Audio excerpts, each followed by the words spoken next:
Assalamualaikum warahmatullahi wabarakatuh. Hai semuanya. Perkenalkan, kami dari kelompok 8 RBL Fisika Dasar 2 TPB 32 Institut Teknologi Sumatera. Pada video kali ini, kami akan menjelaskan hasil kerja kami tentang penerapan motor listrik pada kipas angin sederhana menggunakan stik es krim dengan gaya Lorentz.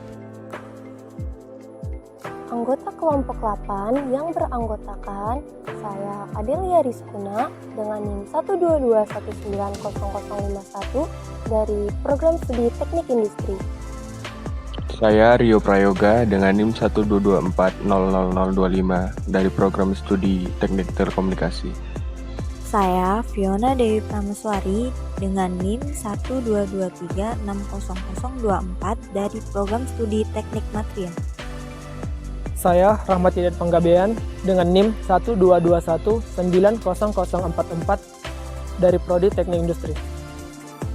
Saya Muhammad Rizky Akbar dengan NIM 122190045 dari Prodi Teknik Industri. Saya Alvina Ramawati dengan NIM 122190052 dari Program Studi Teknik Industri. Motor listrik. Motor listrik merupakan perangkat elektromagnetis yang dapat mengubah energi listrik menjadi energi mekanik dengan bantuan alat yang disebut generator atau dinamo. Energi mekanik inilah yang nantinya menghasilkan gerak dan dapat digunakan pada peralatan elektronik, seperti kipas angin. Apa itu gaya Lorentz? Gaya Lorentz merupakan gaya yang ditimbulkan oleh muatan partikel listrik atau medan magnet. Besar gaya Lorentz yang dialami oleh penghantar partikel berbanding lurus dengan kuat arus listrik. Panjang penghantar di dalam magnetik, induksi magnetik, serta sudut sinus sudut antara arah arus dan arah induksi magnetik. Berikut ini langkah-langkah cara pembuatan kipas angin sederhana. Siapkan alat dan bahan seperti yang tertera pada video.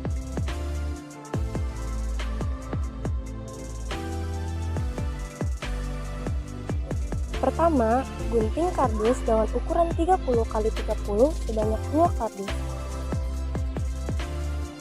Kedua, tempelkan kertas origami di atas kardus. Tahap ketiga yaitu gabungkan 2 buah baterai menggunakan isolasi, kemudian tempelkan baterai ke atas permukaan kardus yang dilapisi origami menggunakan lem tembak.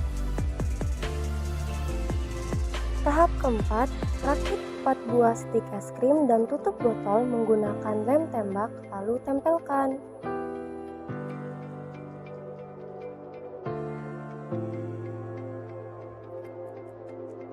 Selanjutnya, rakit kabel yang sudah dikaitkan pada dinamo ke dalam saklar tombol power on-off dengan menggunakan obeng. Lalu, gabungkan saklar yang sudah tersambung pada dinamo dengan kabel yang telah dirakit pada kedua kutub baterai dengan menggunakan obeng. Kemudian, beri isolasi agar posisi kabel tidak berubah dan selalu menempel pada kutub. Langkah terakhir yaitu rakit baling-baling kipas dengan menggunakan potongan kertas origami berbentuk segitiga dan kemudian tempel baling-baling kipas tersebut pada kerangka tulang kipas lalu rapikan.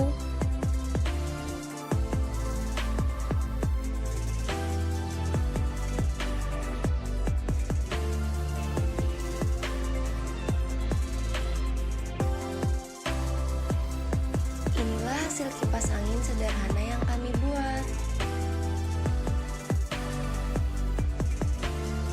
Baiklah, rumus gaya Lorentz adalah F sama dengan Q dikali V dikali B sin theta, di mana Q sama dengan muatan listrik dengan lambang C, V sama dengan kecepatan partikel dengan M per S, B sama dengan besar induksi magnet dengan rumus W B per M kuadrat, dan theta adalah sudut antara arah V dan B. Kelebihan alat. Untuk kelebihan alat adalah 1. Mudah dibuat karena tidak terlalu sulit dan lama proses pembuatannya. 2. Biaya bahan-bahan alat yang digunakan untuk membuat kipas angin sederhana tidak terlalu besar.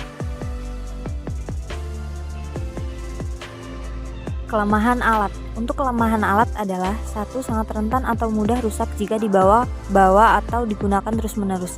2. Sangat rentan rusak atau konsleting jika terkena air karena alat tidak memiliki penutup.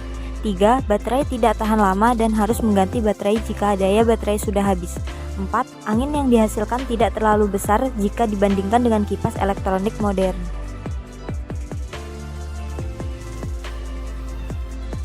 Selanjutnya adalah analisis dan pembahasan.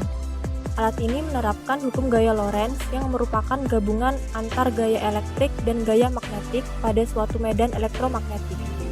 Gaya Lorentz ditimbulkan karena adanya muatan listrik yang bergerak atau karena adanya arus listrik dalam suatu medan magnet yang mengakibatkan terjadinya sebuah rotasi. Contoh alat yang menerapkan gaya Lorentz adalah dinamo yang merupakan komponen utama pada kami. Rumus yang kami gunakan untuk menghitung pergerakan dinamo sendiri adalah rumus RPM yang memiliki persamaan N itu F kali 120 per T, N kecepatan putaran, F frekuensi dengan satuan Hz, P pole atau jumlah kutub dalam dinamo. Dan yang terakhir adalah saran. Saran dari kami, jika kalian ingin membuat penelitian yang sama, 1. Carilah kabel yang tidak terlalu besar. 2. Cari tiang penyangga kipas yang tidak perlu dirakit terlebih dahulu. 3. Gunakan baterai yang berukuran besar. 4. Gunakanlah saklar yang dikhususkan untuk percobaan anak sekolah. Demikian penjelasan singkat dari kami. Mohon maaf bila ada kekurangan dalam hal pengucapan kata dan lainnya. Sekian dan terima kasih. Wassalamualaikum warahmatullahi wabarakatuh. Bye-bye.